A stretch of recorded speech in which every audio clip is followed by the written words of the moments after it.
नमस्कार। एसी गुरु के YouTube channel में आपका स्वागत है।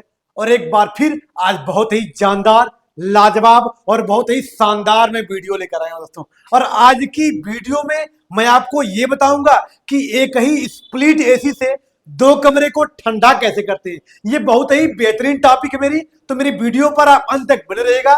और आज की वीडियो इतनी शानदार होने वाली है कि आप इसको जान के आप हैरान हो जाएंगे कि एक ही स्प्लिट एसी से दो कमरे को ठंडा कैसे कराते हैं। तो मेरी वीडियो पर आप अंत तक बने रहेगा और इस पूरे कंटेंट को पूरी तरह से समझ पाइएगा। तो आइए पहले उस पार्टों को फिगर बनाते हैं, उसके बाद एक एक पार्टों का परिचय कराते हुए उनकी कार्य प्रणाली को विस्तार पूर्वक आपको समझाते हैं।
जी दोस्तों, तो फाइनली मेरा फिगर आपके सामने बन चुका है। थोड़ा सा फिगर को एक बार जूम कर दीजिएगा, थोड़ा सा करीब कैमरे को करीब कर दीजिएगा, कैमरे को करीब करके फिगर को जूम कर दीजिएगा। आप देख पा रहे होंगे इस फिगर में हमारा एक आउटडोर है और दो इंडोर है। मतलब एक ही आउटडोर से हम दो कमरे को ठंडा कराते हैं। और कैसे ठंडा कराते हैं दोस्तों, याद रखिएगा। पहले इसके कार्य प्रणाली को समझा देते हैं, फिर एक बार फिर साइड में हट जाएंगे, इस फिगर को जूम करके एक बार फिर से फिगर को रिप्ले कर देंगे, फिर से आपको दिखा देंगे। पहले आइए इसकी कार्य प्रणाली को आप जान लीजिए कि कैसे कार्य करता है दोस्तों। आप देख पा रहे होंगे आप, ये हमारा क्या है, कंप्रेसर है। और स्प्लिट एसी में लगने वाले कंप्रेसर का नाम क्या होता है, रोटरी कंप्रेसर। कौन सा कंप्रेसर होता है, रोटरी कंप्रेसर। और ये भी टन के हिसाब से लगाया जाता है। मतलब जैसी हमारी एसी होती है उसी हिसाब से कंप्रेसर लगाया जाता है। ये हमारा रोटरी कंप्रेसर। अब ये करता क्या है, रोटरी कंप्रेसर नहीं मेरे दोस्त, दुनिया का कोई भी कंप्रेसर जब उसे चालू करते हैं तो वह सक्शन लाइन से गैस को खींचता है। दुनिया का कोई भी कंप्रेसर सक्शन लाइन से गैस को खींचता है और डिस्चार्ज लाइन से कंप्रेस्ड करके प्रेशर से गैस छोड़ता है। और जब डिस्चार्ज लाइन से कंप्रेस्ड करके प्रेशर से गैस छोड़ता है तो उस अवस्था में गैसें क्या होती है, गर्म होती है। अर्थात मेरे कहने का मतलब यह है कि कंप्रेसर से जब गैसें निकलती हैं तो उस अवस्था में गैसें बहुत ज्यादा गर्म होती हैं। तो पहले गैसें कहां जाती हैं, कंडेंसर में जाती है। अब ये कंडेंसर क्या करता है, उस गर्म गैस को घुमा घुमा कर ठंडा करता है, जिससे हमारी गैसें वेपर से द्रव में बदल जाती है। अर्थात मेरे कहने का साफ मतलब है कि कंडेंसर हमारी गैसों को ठंडा करके वेपर से द्रव में बदलने का कार्य करता है। स्प्लिट एसी में लगने वाले कंडेंसर का नाम क्या होता है, फिन्स ट्यूब टाइप कंडेंसर। एक बार फिर से रिपीट कर रहा हूं, ये वेरी वेरी इंपॉर्टेंट है।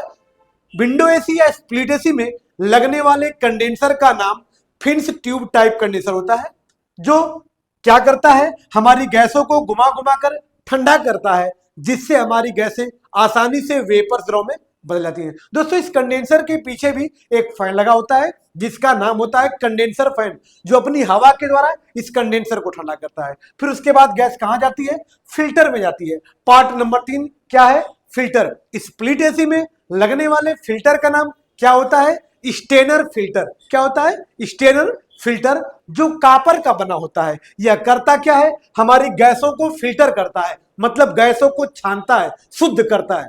उसके बाद गैस कहां जाती है, पतली सी पाइप में, जिसका नाम क्या होता है, कैपिलरी ट्यूब। क्या होता है, कैपिलरी ट्यूब। कैपिलरी ट्यूब क्या करती है, हमारे गैसों के प्रेशर को धीमा करती है या गैसों के प्रेशर को स्लो करती है, आप कुछ भी कह सकते हैं। फिर उसके बाद गैस कहाँ जाती है? इस पाइप के माध्यम से।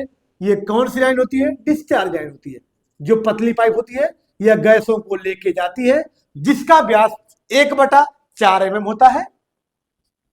यह गैसों को लेके जा रही है, कहां पे लेके जाएगी? इंडोर में लेके जाएगी। ये देख पा रहे होंगे, ये हमारा पहला इंडोर है और ये हमारा दूसरा इंडोर है, मतलब दोनों कमरों में जाएगी, बारी बारी से जाएगी। अब यहां से पहले इसमें गैस जाएगी तो ये एवापोरेटर क्या करेगा? ये हमारी किसी वस्तु या स्थान की गर्मी को खींचेगा और वहां पर कूलिंग का प्रभाव छोड़ेगा, जिससे वस्तु या स्थान ठंडी हो जाती है। और फिर यहीं से गैसें कहां चली जाती हैं? दूसरे वाले एवापोरेटर में चली जाती हैं, मतलब जो बगल वाले कमरे में होता है उस एवापोरेटर में चली जाती हैं। अब ये भी एवापोरेटर क्या करता है?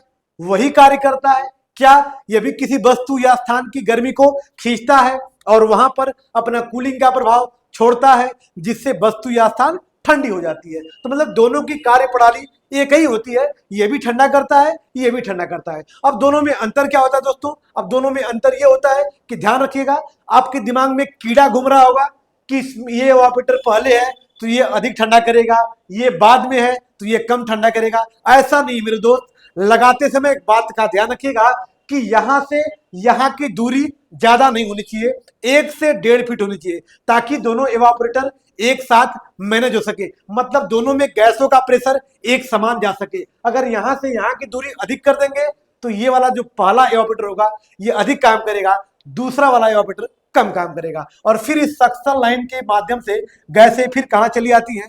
कंप्रेसर में चली जाती हैं। सक्शन लाइन का व्यास क्या होता है? 1/2 mm। ये भी पाइप कापर की बनी होती है। तो ये रहा हमारी कार्य प्रणाली।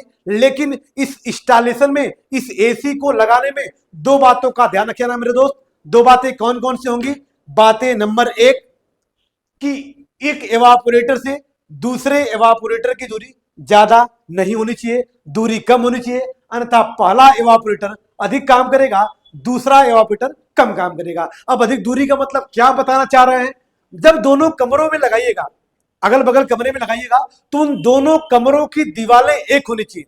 दोनों कमरों की दीवारें एक, अर्थात इस कमरे में लगाना है तो एक यहां नहीं लगाएंगे और एक बगल नहीं लगा सकते, ऐसे आप कतई नहीं लगा सकते मेरे दोस्त। इसको लगाने का सही तरीका क्या होता है, आइए इसके बारे में बता रहे हैं। जैसे मान लीजिए आपकी ये दीवारें हैं, तो एक एवापोरेटर इस साइड लगेगा इस कमरे में और दूसरा एवापोरेटर इसके ठीक बगल वाले कमरे में और इसी दीवार पे लगेगा। तो मतलब दोनों कमरों की दीवारें एक होगी, तो यहां से यहां की दूरी ज्यादा नहीं हो पाएगी, दोनों आगे पीछे हो जाएगी। मतलब दीवार है उसके एक इस साइड और एक इस साइड, तो पहला नियम हो गया। दूसरा नियम यह होगा कि जब हमारा इंडोर आधे आधे टन का होगा तो हमारा आउटडोर 1 टन का होगा। जब हमारा इंडोर 1 टन का होगा तो ये 1.5 टन का होगा। जब इधर 1.5 का होगा तो ये 2 होगा। मतलब हमेशा जो आउटडोर होगा थोड़ा सा बड़ा होगा। आउटडोर बड़ा से फायदा ये होगा कि दोनों एवापोरेटरों को अच्छे से कोऑपरेट कर लेगा, जिससे हमारा दोनों एवापोरेटर बेहतर रूप में कार्य करेगा। थोड़ा सा वीडियो को जूमिंग पर रखिएगा।